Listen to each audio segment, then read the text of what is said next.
November 23 Karthigai 8. ஐம்பெரு வேள்வி. பல வடிவங்களில் இருக்கும் பரம்பொருளுக்கு என்னை பண்புடன் பகுத்து கொடுத்து விடுவேனாக. நித்தம் செய்யும் பரம்பொருள் வழிபாடே தேவ யஜ்ஞம்.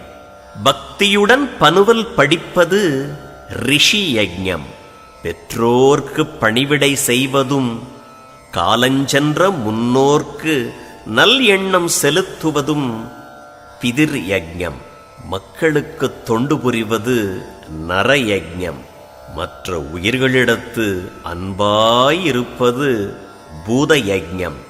இவ்வைந்தும் பெரு வேள்விகளாம். பகுத்துண்டு பல்லுயிர் ஓம்புதல் நூலோர் தொகுத்தவற்றுள் எல்லாம் தலை. திருக்குறள்.